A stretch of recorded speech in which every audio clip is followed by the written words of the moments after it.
अस्सलामु अलैकुम वरहमतुल्लाहि वबरकातुहू।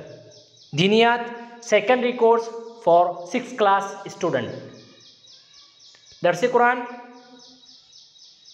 सूरह फलक मा तर्जुमा।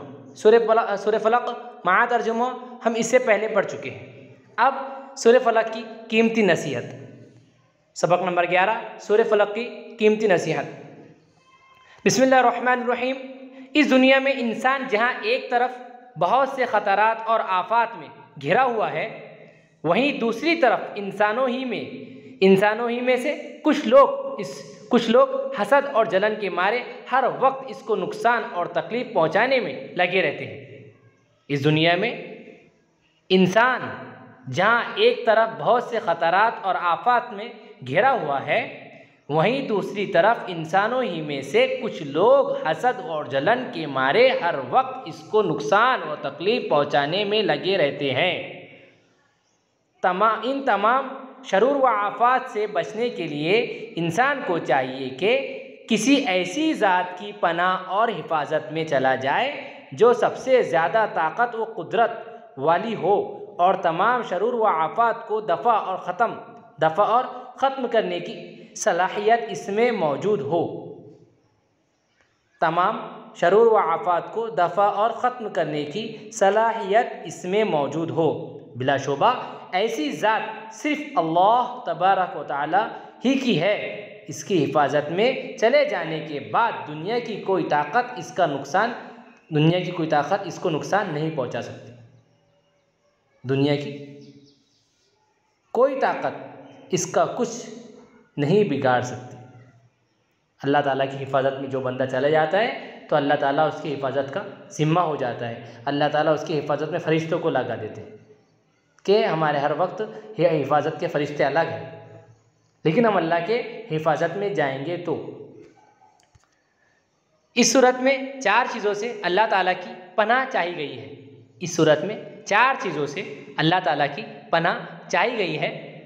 दुनिया में इंसान को नुकसान पहुंचाने वाली तमाम शरूर व आफात से पनाह मांगी गई है। दुनिया में इंसान को नुकसान पहुंचाने वाली तमाम शरूर व आफात से पनाह मांगी गई है। अंधेरी रात चूँकि खौफनाक होती है, इसके अलावा रात का वक्त ही जिन्नात व शयातीन, तकलीफ़ पहुंचाने वाले जानवर और चोर, डाकू और दुश्मनों के हमले का होता है। रात का वक्त ही जिन्नात और शयातीन, तकलीफ़ पहुंचाने वाले जानवर और चोर, डाकू और दुश्मनों के हमले का वक्त होता है। इसलिए ख़ास तौर पर अंधेरी रात की बुराई से पनाह मांगी गई है। नंबर 3, जादू करने वाले आम तौर से डोरे वगैरह में गिरह लगाकर जादू के कलमात पढ़ते हैं। जादू करने वाले आम तौर से डोरे वगैरह में गिरह लगाकर जादू के कलमात पढ़ते हैं। और चूँकि जादू करने वाले मर्द व औरत दोनों होते हैं, लेकिन औरतें इसमें ज़्यादा मुब्तला रहती हैं। इसलिए गिरोह में पढ़ कर फूंकने वालियों की बुराई से पनाह मांगी गई है। इसलिए गिरोह में पढ़ कर फूंकने वालियों की बुराई से पनाह मांगी गई है। और हासिदिन इज़ा हसद करने वाले की बुराई से पनाह मांगी गई है। हसद करने वाली की बुराई से पनाह मांगी गई है। हसद कहते हैं किसी की नेमत व राहत को देखकर जलना। हसद कहते हैं किसी की नेमत व राहत को देखकर जलना, ये चाहना कि वो नेमत इसके पास से जाती रहे, चाहे इसको मिले या ना मिले, इसको कहते हैं हसद। हमने पूरी सूरत में बताया गया है ना, पिछली सूरत में सूरह फलक में, हासिदिन इज़ा हसद। हसद करना हराम और गुनाह कबीरा है। हसद करना हराम और गुनाह कबीरा है। हसद ऐसी चीज़ है जो हासिद को कभी भी चैन से बैठने नहीं देती।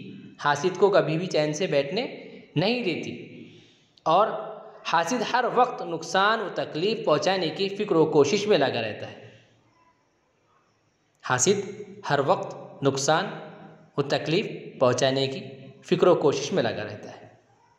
अल्लाह ताला इन तमाम शरूर व आफ़ात से हम सब की हिफाजत फरमाए। अल्लाह ताला इन तमाम शरूर व आफ़ात से हम सब की हिफाजत फरमाए और हमको इस पर अमल करने की तौफ़ीक़ अता फ़रमाए कि हम किसी से हसद ना करें, हम हसद से बचें। अल्लाह रब्बुल इज़्ज़त ने हसद करने वालों का हाल इसके अंदर बताया है कि वो हर वक्त कौन सी फ़िक्र में लगा रहता है, उसको चैन नहीं आता किसी की नेमत और राहत को देखकर जलना और ये चाहना कि ये नेमत इसके पास से चली जाए, चाहे मुझे ना मिले। ये हसद, अल्लाह ताला हम सबको इस बीमारी से बचाए। अल्लाह ताला मुझे और आपको अमल करने की तौफ़ीक़ अता फ़रमाए। जज़ाकल्लाहु खैरन।